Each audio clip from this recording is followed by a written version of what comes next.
Hey guys, welcome to another video. This is the video about vibrations part 2, and today I'm gonna talk to you about perceptions. What happens when you are in a high vibe or in a low vibe? So if you haven't watched the very first video, I recommend you to stop watching this one and going back to the first one. Alright? So let's start by saying this. What are vibrations? What are frequencies? Right? And why does it matter when it comes to our emotions and to our states of being? So being in a certain vibration actually means to be in a certain state of being. And as you might have noticed by now, this state of being can change according to where you really are on that day, or what we call your mood. Which mood are you at? Which vibration are you at? So as soon as we come into this physical reality, we create some sort of guidance mechanism which we use as names to understand this reality and to navigate through it, because it's way easier, right? To explain to someone that you're feeling anger instead of just saying, oh, I'm feeling like a part of me is really not pleased with it. No, you just say I'm angry, right? It's very defining when you say you're very angry. But at the same time, this definition sometimes gets us stuck into some understanding of reality that is very limited. So especially when it comes to feelings, lots of times we call what we're feeling this or that just because it's the closest thing that we are feeling, but it's not really what is going on internally. This is because we are sometimes in a frequency that is not quite irritated, but is also not angry. It's something in between that there's just not a word for it. I almost fell behind right now. So yeah, this is one of the things that happens as soon as we come into this reality. The other thing is we have a name. We come with this name. We fully believe that this is our name. Oh, this is my name, right? But no, you don't actually have a name. Your pets don't actually have names. Nobody has names, right? So we gotta understand that there's something real going on, there's something imaginary going on. And lots of times in this reality that we're presented to, a lot of the real things are considered imaginary, and a lot of the imaginary things are considered real. It's crazy, I know, but stay there. So, when we're talking about reality, we're talking about a very multidimensional existence, right? We have reality happening in so many different ways. We have the reality that we can see, we have the reality that we can taste, that we can touch, anyway, with the five senses. We have the realities that are not accessible to us, like for instance, if we talk about molecular reality, is always imaginary to us. And the reason why it's imaginary, it's because we can't see without a microscope. And even sometimes with the microscope can take us so long because it gets to a point where we don't even have machinery in order to observe. So we do our understanding mostly based on equations of mathematics that are very precise. But at the same time, even to this reality that we can see, sometimes we see a tiny fraction of it, like the electromagnetic spectrum of colors. You know, like birds and some other animals, they all have many different types of eyes, and with these different types of eyes, they can observe reality in a different way. So when we talk about this physical reality and we talk about you know, like the known science, because science is what we know. This is what science is, and what we know is always meant to at some point to be proved wrong, right? But it gives us some sort of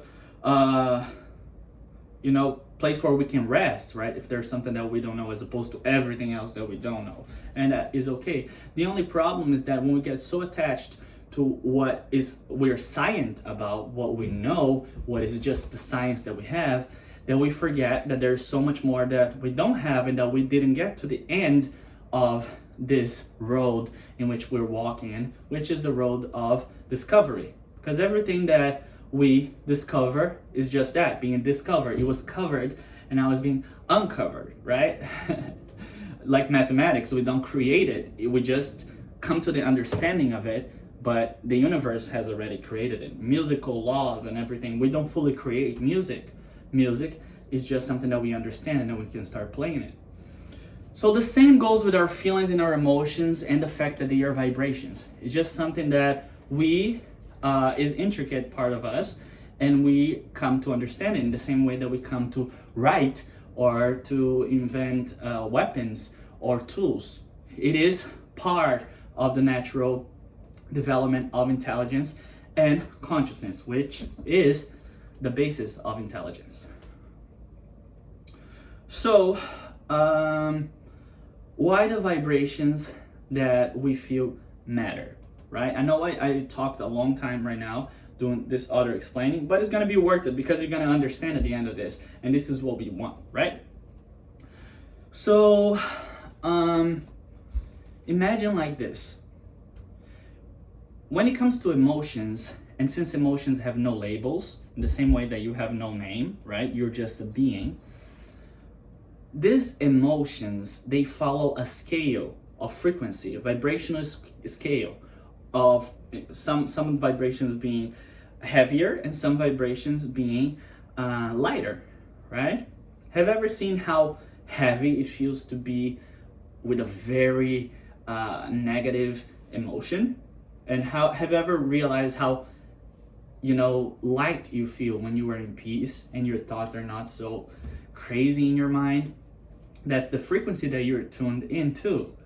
And sometimes it takes a little practice to really fully understand that and to really tap into that is always there, but it's like a muscle. If you use it more, you get better at it. If you don't really use it and connect to your feelings, you can just ignore it and live your life completely without paying attention to your feelings, which there's a high price that you pay in the process, but still. So then, this is why a lot of times people try to reset their vibration, but they don't understand how it really works. So we have a scale of emotions being heavier and some emotions being lighter. So being angry seems like a very negative emotion. It's bad, right? But being angry, if you're powerless, is going to be an improvement, because being angry is a little lighter than being completely powerless, which is so heavy, that such a heavy emotion that you feel like hopeless, which is depression. It's better to see a person being angry than to see a person being depressive, right? Because the depressive person cannot move, cannot get up from the bed. The depressive person doesn't have energy to fight back abuse. The depressive person cannot act because it's being consumed by the heavy vibrations that they are feeling. So, and then you have, I suggest you guys to go and look for the Abraham Hicks, a scale of emotions. And over there is like the steps in which you can climb. So then you don't have to go from being extremely frustrated to being the happiest guy, because it's not gonna happen. You have to work to the next emotion in order for you to get out of this hole, vibrational hole that sometimes we fall in because of the environment around us, because of sometimes who we are as people, because of a lot of things. So vibrations matter so much because they are the perception that we have about the world and about ourselves and about our days. Okay, let me explain this. Imagine that you wake up and you have coffee every day. What you don't know is that the reason why you like coffee so much, even though there is a physical translation, which is the caffeine, there's also a vibrational frequency in which the coffee is at. So if you drink coffee, the frequency of the coffee is going to help your vibration to rise. You're going to have a more better, perspective. Whenever you don't have coffee, that you got to go through your whole day without coffee, that can feel really bad, right? The same thing with cigarettes. Some people are addicted to smoking cigarettes and they get the vibrational help. All of these substances, what they do, drugs, anything, is they give you vibrational support. When your life is being hard, lots of times what we're supposed to do is actually change our lives. But what we found a way to do is to just consume drugs in order to raise our vibration. So then we can be exposed to the situation that is very low vibrational, but we don't feel as bad as we are supposed to feel. What we don't know is that in the process, we are giving ourselves anesthesia, and we are taking this reality for a longer period of time than we were supposed to. We're extending our suffering. In the same way that, let's say, you go somewhere and I don't know, you go and you go to the gym every day, and there's this machine that really hurts your arm every time you're gonna use it. So you're not supposed to be using this machine. But what you say to yourself is, oh, I don't wanna change and learn how to use a new machine. What about if I just inject some anesthesia on me and I go and use this machine every day and I don't feel the pain from it, right? At some point, your arm is gonna give up. And this is what happens lots of times in our society, or it's what happens when we say, this is the last drop. I'm not taking any of this anymore. Yeah, this is what drugs do. And there's no problem in using them. The problem is when they use you, and then you become a person that needs to be with anesthetics all the time in order to be able to not feel the pain of reality, right? So vibrations matter because they dictate your perception about reality. And if you want to be happier, you gotta hold yourself to a higher vibrational frequency. You gotta hold yourself to that place where things are good, where people are good, where there's positivity, where the place that you live is beautiful, because you can see the good things and you're more inclined to the positive side. So in the same way that, let's say I am in this room with a group of people talking and I'm not enjoying it, and then we start smoking weed or something, and oh my God, these are the best people, this is the best. Some people say, oh, but this is not real. It is real. It is real, especially if everybody's on the same vibration.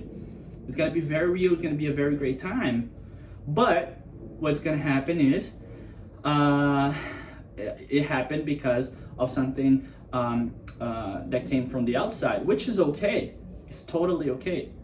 The only problem is if you can only have a great time when you have this help, right? If you can do on your own, it means that you're always gonna need it, and this is when people become chemical dependent, right? Dependence on something else to raise their vibration because they can't hold their vibrations there. So when you smoke that weed, or when you smoke that cigarette, or when you drink that alcohol, when you feel all of these things and you feel loose and you feel like your vibration has raised, what happens is your perception about the room has changed, right? So why is that? That's because lots of times what it does is, in the same way that there's some anesthetics for the body, we have some anesthetics for our egos. For this character that we're playing at, our egos are our body, our minds, our identity, you know, and all these things that we identify as. Like I said, you don't even have a name, but you fully believe you do. Even though it's crazy, right? When we talk in that way and in this perception. But you don't. And I don't have a name too. This is why actually lots of people change their names once they get involved with spirituality, because they just say, oh, my name is something very important because I hear it every day. Like someone else has chosen my name. Well, thank you, but I created my identity and I created my reality and I decided to be this person now, which is totally okay, right? So then, yes, this is kind of what I wanted to talk in this video about, was just how the perception that you have about reality is dictated not by your thoughts or not by anything that is coming to you. A lot of times what's coming to you is helping you, and if you see something unfortunate happening to you, it can trigger in you a low vibrational response. But at the same time, what you gotta know is, if you are in a high vibration, even the negative feeling that comes to your way is gonna be seen as something positive. And this is not self-denial. Self-denial is when we don't confront emotions. If you confront even something negative through a positive perspective and mindset, you are winning. You're dictating how you want to see reality. You're dictating how this life is going to be, how you're going to control your own perception, because you are the only person you can control. You are the only person that you're supposed to change. You are the only person that you should take care of, right? This is self-love, which we're going to make a whole video about, talking about it. All right? And this video is actually going to be really cool because you're going to be able to pause and I'm going to ask some questions and you're going to have to respond to yourself in a loud voice. And it can be a very interesting dynamics. Even if you think, I'm not going to do this, I think you will. I think you will because it's going to be cool. To everybody that I've done this dynamics with, they loved it. All right? Because it's different.